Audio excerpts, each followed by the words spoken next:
আল্লাহর জ্ঞানী মানুষরা সমুদ্রের মতো হয়, তাদের ভিতরে অনেক জ্ঞান থাকে, কিন্তু তারপরেও তারা শান্ত থাকে, বিনয়ী থাকে।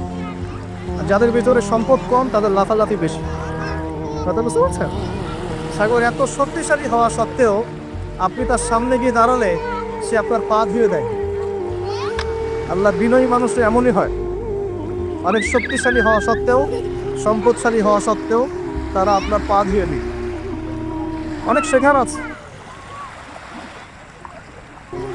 তো আমরা চেষ্টা করব সাগরের মতো সম্পদশালী হওয়ার জন্য। সম্পদশালী ভিতর থেকে, ভিতরে সম্পদ থাকবে, যেমন ভিতরে জ্ঞান থাকবে কিন্তু বাইরে বিনয়ী ভাব থাকবে।